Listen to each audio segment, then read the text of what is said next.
मासी चपड़ा ॾाढी कावड़ मां काल जॾहिं सीधे सामान वठण लाइ खादम खफ्ती जे दुकान ते वञी पहुती, छा ॾिसे हैरान थी वई। खादम खफ्ती पंहिंजे छोकर खे कुझु हिदायतूं ॾेई रहियो आहे। वॾेरे वाजिद वारे पुट जी सालगिरह मल्हाइजे पई। महीनो थियो आहे, कॾहिं कंहिं वटि कॾहिं कंहिं वटि रोज़ दावतूं पियूं अचनि। राति वॾेरे जे पुट मूंखे घुराए ठोक ॾिनी त तूं कॾहिं थो मुंहिंजी सालगिरह मल्हाईं। अहिड़ी रीति खादम खफ्ती मशवरो करे रहियो हो। संदसि छोकर सां चई रहियो हो, का मार पवे फेसबुकियन खे। ॿिया कम सभु छुटा, बसि रुगो सालगिरहूं अची बचियूं आहिनि। ॾिसो पर यार, ही कहिड़ो ज़ुल्म आहे। अञा बि का शख़्सियत हुजे कंहिं कमाल वारी त अञा बि ॻाल्हि कजे।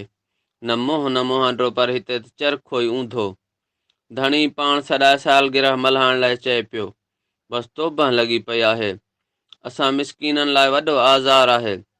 केक ऐं खाइण पीअण जो बंदोबस्तु, वरी तोहफ़ा तहाइफ़ अहिड़ा जेकी सोशल मीडिया तां कंहिंजी वीडियो ॾिसी उन्हनि जे नक़ुल वारा बसि लाचार थी अची काबू थिया आहियूं।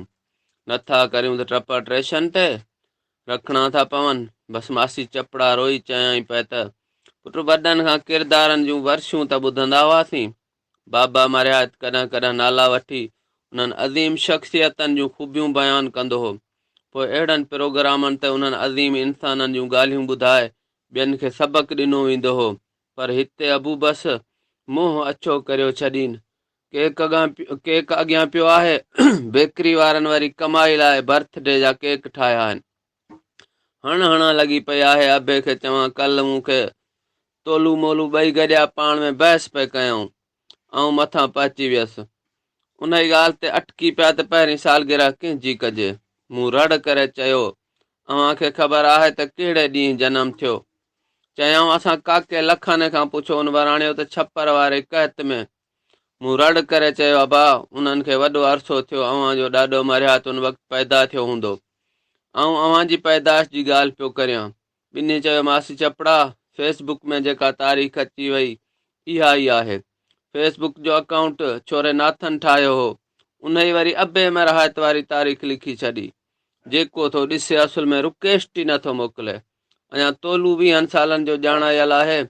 प्रोफाइल ते तस्वीर ज़नानी लॻाई आहेसि। 5000 खां मथे दोस्त थी विया आहिनि। बसि उन ई लाइ सालगिरह मल्हायूं पिया। ॿियनि खे जवाबु ॾेई थकी पिया आहियूं। चूनो वठी आया आहियूं, मुंहं खे अछो कंदासीं। बेकरी तां पापा आंदा अथऊं, उन्हनि खे डॿे में पैक करायूं था। रमीज़ नट खे चयो, उथो फोटू कोन कढंदो छा? साबू जे वालिद जे फौत थियण वारियूं ओढायल 2-3 अजरकूं मुला याकूब खे मिलियूं आहिनि।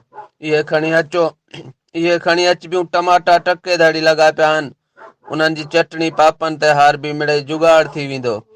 छोकर रमीज़ नेट मोबाइल में तस्वीरूं फेशियल कंदो। बसि वाह वाह थी वेंदी। मासी चपड़ा चयो त चरियूं वठी 4 असां बि ॾिठियूंसूं, पर अहिड़ी वाछा खां अलाह पनाह ॾे।